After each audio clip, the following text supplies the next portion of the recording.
Who's wrong and who's wronger? In this corner, followed by millions, James the Exploding Unicorn Breakwell.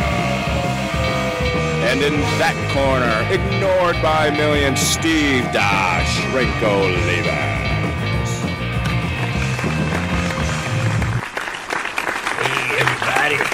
You know, we got the Mardi Gras coming. Though I am the old blues and jazz man. I am Steve Potato Pancake Olivas. And I got my partner over there. That man with the horn. That is my brass section. We call him the Memphis Unicorn, James Breakwell. And James, man, I can't believe we still here for another episode of Wrong and Wronger. I gotta call my mom and tell her what's going on. And she's on the phone and she's listening live, James. But how are you doing? I am disappointed after last week where I said nobody likes your impersonations and you had zero positive feedback. One person literally said, I like your impersonation. This is positive feedback. You got one, Steve. One in the entire world. It's just going to go straight to your head. We have at least one viewer/listener who knows the score of the game on the field. They know what's good, they know what they like, and they're just spreading the good news. But enough about me. Although I'm going to bring it back to me in just a second. But for the time being, how are you doing tonight, James? I'm doing good. There were no pig disasters. There were no child disasters. The only disasters were on your end, which is where they belong. So I am great. Well, as you can tell, I'm in another location tonight, and that is a weird moving blanket hanging behind me because my wife didn't want everyone to see the disaster that is one of our walk-in closets. But my life has come full circle, James. I went from my wife's end of our walk-in closet at the old house to now I have my own walk-in closet that's filled with my wife's stuff. You do the math on that one. In our new house. But, yeah, disasters aside, I'm doing well because... And this brings me to one of my talking points today. Oh. Did you happen to see the results of the poll, James Breakwell? Okay, so first of all, the Patriots won the Super Bowl, and that's the only reason you won that debate. You won by like 18 votes. It was literally tied on Twitter, and Facebook put you over the edge because the confused Patriots voters are like, yes, we're terrible. I guess we'll give the votes to Steve. I mean, seriously, it was the most watched event in television. And you won by 18 votes. What is that? That's a loss. That's basically a loss. You should have won by 1,000 votes.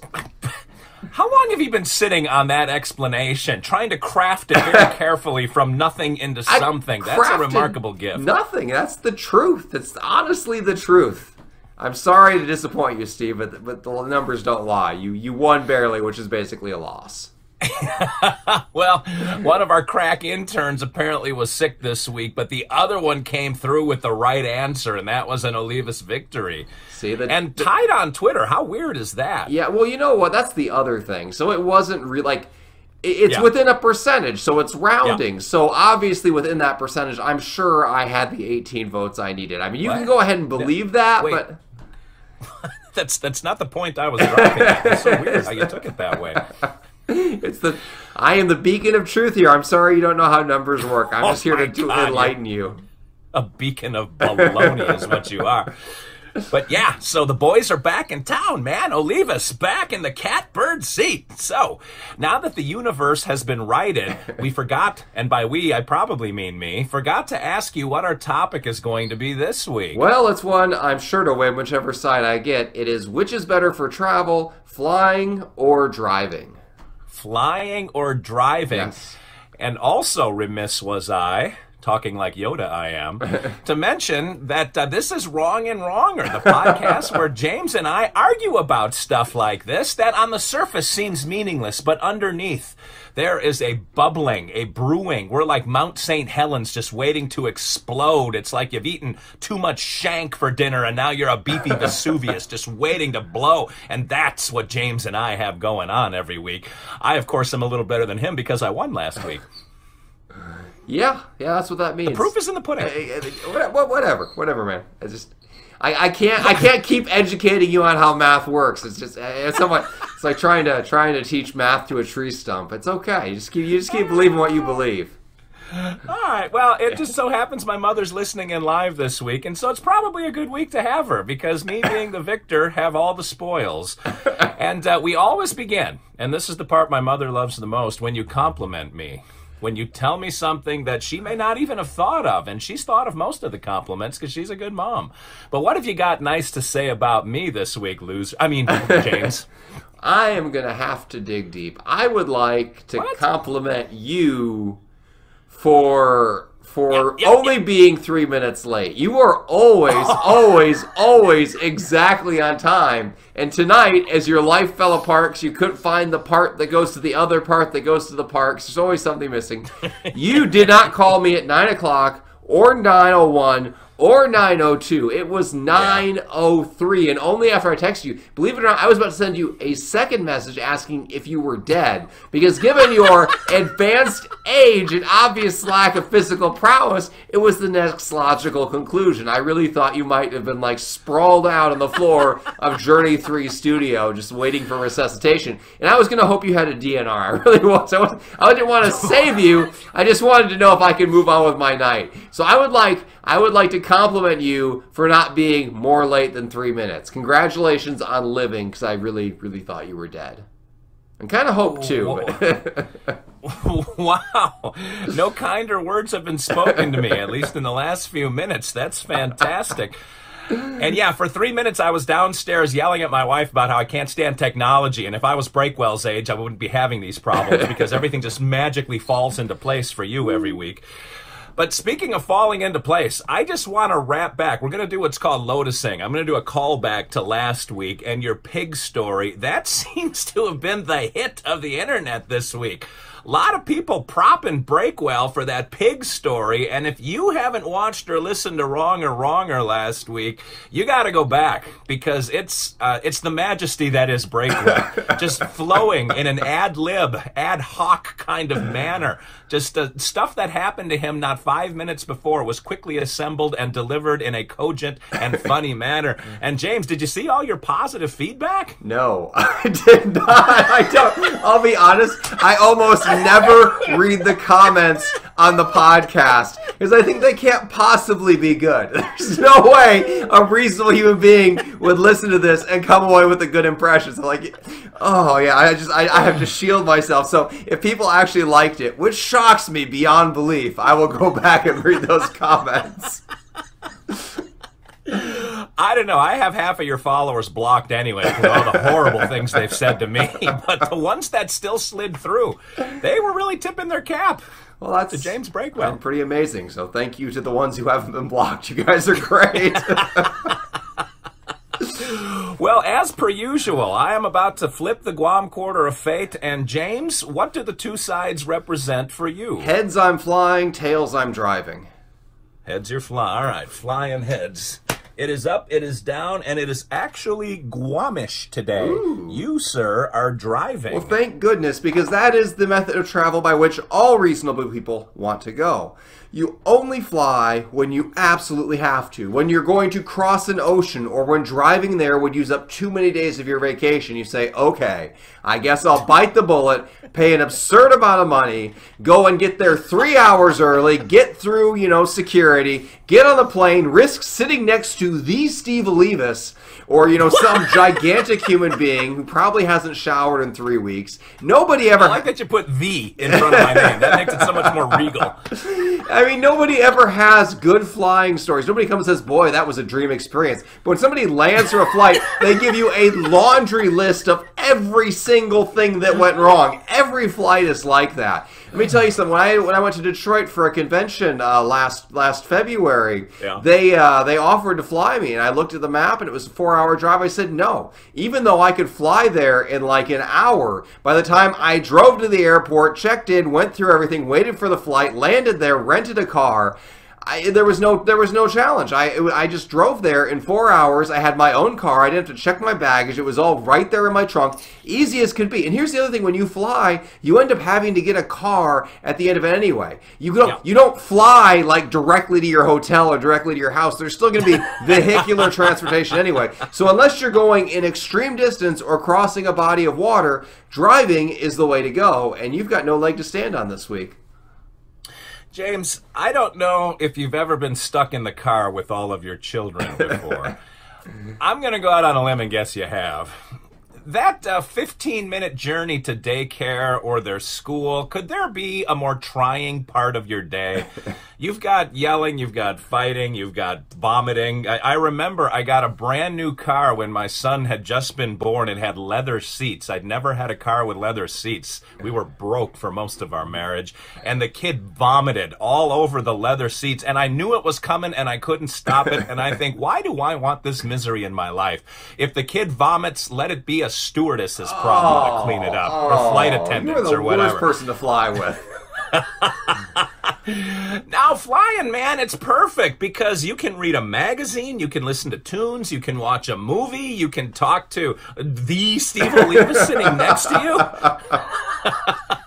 You can ask him, why are you not wearing pants on the airplane? And I'm like, this is my emotional support thing that I'm wearing here. And then they look and then it's all over. But the problem with driving in general is time. And I know that you can squirm a little in your seat, but man, have you ever been sitting for 4 hours without moving? Man, when you reach my age, your back hurts, your knees hurt. It's just the most uncomfortable thing in the world. I would rather have a little Vivaldi playing sprightly overhead while I'm on a perfumed flight with a bunch of strangers. I have men and women coming down the aisles feeding me, giving me drinks, asking if I would like anything else. And then I ask them for the Beatles' White Album, and they're all your age, and they look at me and don't even know what I'm talking about. But air travel is quick, and it's convenient, man. You have Lola drop you off right at the front door of the airport. Now, when you're me, life is a little bit easier because I get to breeze through all the lines. But even if you're not me, thank goodness, the lines aren't that long. Well, if you were me, your life would take 2 steps in the right direction, and then fall off the cliff. But if you were anybody else, I know how people talk about the nightmares and the lines and TSA. It just doesn't work that way. You and I live in mid-sized cities. The airports, your airport is really easy to navigate, actually. I've been in every airport, big, small, and medium size in this country, and it's just simple. You just take a nap. You can nap. Do you ever nap while you're driving? Yes. I would guess the answer is no. I'm glad that you agreed with me right on the front end there. No, air travel, it's just way more convenient. And sure, you got to rent a car, but you can get a cool car. You can get a car that you would never buy for yourself. And you can treat that thing like a rented mule, that car. Like, there's just too many advantages. Nobody wants to put the miles on their car either. All that wear and tear. Now, air travel for me, Breakwell.